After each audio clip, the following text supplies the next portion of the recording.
हाँ तो विद्यार्थियों, हम सिंपल पास्ट टेंस की बातें कर रहे थे। देखिए, इस सिंपल पास्ट टेंस को बाकी के दूसरे टेंस के साथ किस प्रकार से कनेक्ट किया जाता है, ये बातें हम कुछ एग्जाम्पल्स के माध्यम से समझने वाले।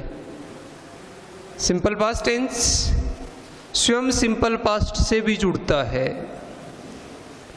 और जब simple past tense simple past से जुड़ता है तो मैंने अभी आपको शॉर्ट सूत्र में बताया था कि अंग्रेजी के कंजक्शन एंड की सहायता से जुड़ता है। कैसे? देखिए, एक सेंटेंस में मैंने लिखा ही टुक टी। यहां टेक की सेकंड फॉर्म लिखी है मैंने टी, एंड और फिर आगे सेंटेंस में लिखा सिट ऑन द चेयर। तो इस टुक के अनुसार यहां जो हम क्रिया का सही रूप लिखेंगे वो सिट की सेकंड फॉर्म होगी सेट। यहां कंजक्शन एंड काम कर रहा है। मॉडर्न इंग्लिश में इस एंड को इस तरीके से भी लिखने का प्रचलन बढ़ गया है।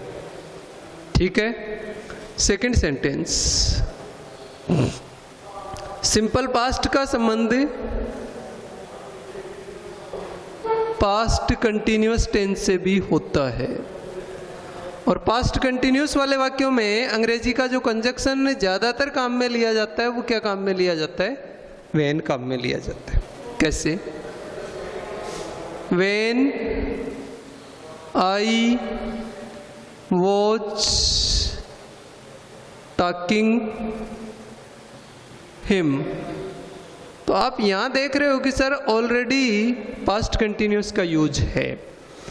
तो फिलहाल मेरा जो मूल मुद्दा है वो सिंपल पास्ट टेंस है। हमें करेक्ट फॉर्म ऑफ वर्ब किसकी यूज करनी है? सिंपल पास्ट की यूज करनी है। तो when I was talking him, he खालिस्तान, कोष्टक में वर्ब लिखी हुई है कम आउट। तो यहां जब आपको क्रिया का सही रूप लिखने के लिए कहा जाएगा तो आप कम की सेकंड फॉर्म केम लिख के आएंगे। ये केम किसको शो करती है? सिंपल पास्ट टेंस को शो करती है। बोर्ड एग्जाम्स में अक्सर एग्जाम्पल आता है पास्ट परफेक्ट टेंस का,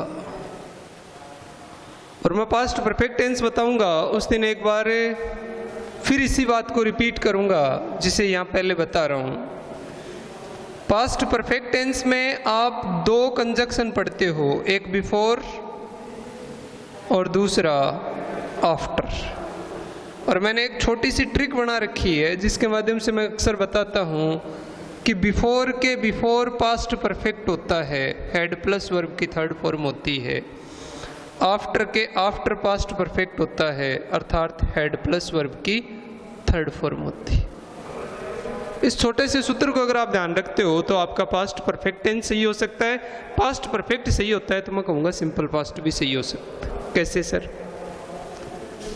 एक सेंटेंस में लिखा हुआ है दे had taken tea before I Khalistan, कोष्टक में क्रिया लिखी हुई है रिच होम। तो आप यहाँ देखिए, बिफोर के before head plus third form past perfect का यूज है, तो बिफोर के बाद में मुझे यहाँ सेकंड फॉर्म सिंपल पास्ट का यूज करना, और यहाँ मैं लिखूंगा रिच की सेकंड फॉर्म रिस्ट। तो हेड प्लस थर्ड फॉर्म देकर के अगला पूछेगा तो रिस्ट बननी होगी। रिस्ट दी हुई है तो हेड प्लस थर्ड फॉर्म का यूज करना होगा। यही सेंटेंस पास्ट परफेक्ट वाला ऐसे भी लिखा जा सकता है, दे खालिस्तान, कोष्टक में यहां क्रिया लिख दी जाए take tea after I had rest home. यहाँ मैंने हैड प्लस वर्ब की थर्ड फॉर्म का यूज कर रखा है, जो इस सूत्र के अनुसार पास्ट परफेक्ट को शो कर रहा है। और जब आपको यहाँ कहा जाए कि क्रिया का सही रूप लिखिए, तो यहाँ टेक की सेकंड फॉर्म आएगी टुक। अक्सर ये सेंटेंस हिंदी से गलत होते हैं। हिंदी वाक्यों को जब आप बनाते हो या हिंदी से इंग्लिश में ट्रांसलेशन करते हो तो ये गलत होते हैं। इसलिए इस सूत्र को ध्यान रखें कि बिफोर के before had plus third form का यूज करना है, आफ्टर के after had plus third form का यूज करना है। ओके, इसी सिंपल पास्ट टेंस का संबंध पास्ट के अंतिम पास्ट परफेक्ट कंटिन्यूअस टेंस के साथ होता है। मैंने जो सेकंड सेंटेंस लिखा है, एक बार मैं उसे दोबारा रिपीट कर रहा हूं, पर अब की बार आप देखोगे कि उसमें एक चेंज और हो रहा है। When I was talking him वाला जो सेंटेंस है, इसमें यहां अगर ये जगह खाली रखी जाए, यही कोष्टक में क्रिया टॉक लिखी जाए, हिम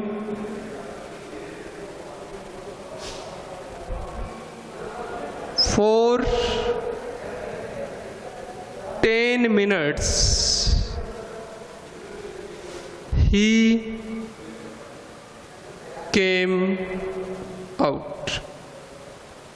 तो देखिए मैंने यहाँ केम आउट पहले से लिख दिया है, कम की सेकंड फॉर्म केम आउट, यानी ये तो सिंपल पास्ट टेंस है। पर यहाँ जब आपको कहा जाए कि क्रिया का सही रूप आप लिखिए, तो ये सही रूप आप अब यहाँ वॉज टॉकिंग नहीं लिख सकते। अब आपको यहाँ लिखना पड़ेगा हैड बीन और टॉक के साथ आईएनजी टॉकिंग। ऐसा क्यों हुआ?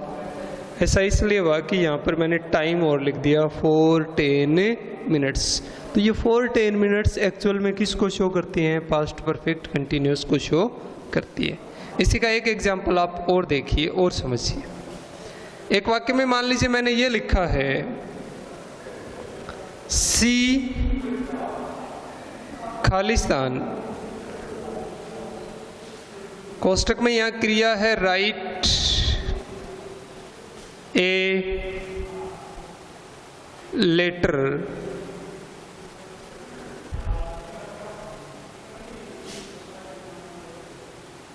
आई खालिस्तान, कोष्टक में क्रिया लिखी गई wait for her since morning. तो यहाँ टाइम दे दिया सिंस मॉर्निंग। अब अगर मैं यहाँ एक क्रिया का सही रूप ऑलरेडी पहले से लिख दूँ रोट, तो ये पास्ट को शो कर रहा है और मुझे यहाँ भी पास्ट ही यूज करना पड़ेगा। और मैं यहाँ पास्ट यूज करूँगा तो मुझे यहाँ लिखना पड़ेगा had been waiting. I had been waiting for since morning, for her since morning. जब मैं उसका सुबह से इंतज़ार कर रहा था तो उसने एक पत्र लिखा। क्लियर? तो देखिए विद्यार्थियों, इस प्रकार से हमने इन 6 एग्जाम्पल के साथ सिंपल पास्ट को पास्ट के ही 4 अन्य टेंस के साथ जोड़ने का प्रयास किया है। जो वेरी इंपॉर्टेंट बात मैं अभी आपसे बताने जा रहा था, बात कर रहा था, वो है सिंपल पास्ट का प्रेजेंट के परफेक्ट कंटिन्यूअस टेंस के साथ, प्रेजेंट के परफेक्ट और प्रेजेंट के परफेक्ट कंटिन्यूअस टेंस के साथ जो संबंध है, ये 2 बातें ज़्यादा इम्पोर्टेंट। ऐसा आपको कब करना है? एक तो ये समझिए, प्रेजेंट परफेक्ट का यूज आपको तब करना है जब क्रिया नॉन प्रोग्रेसिव हो। क्रिया कैसी हो? Non progressive. Present perfect continuous का यूज आपको कब करना है? जब कोष्टक की क्रिया प्रोग्रेसिव हो।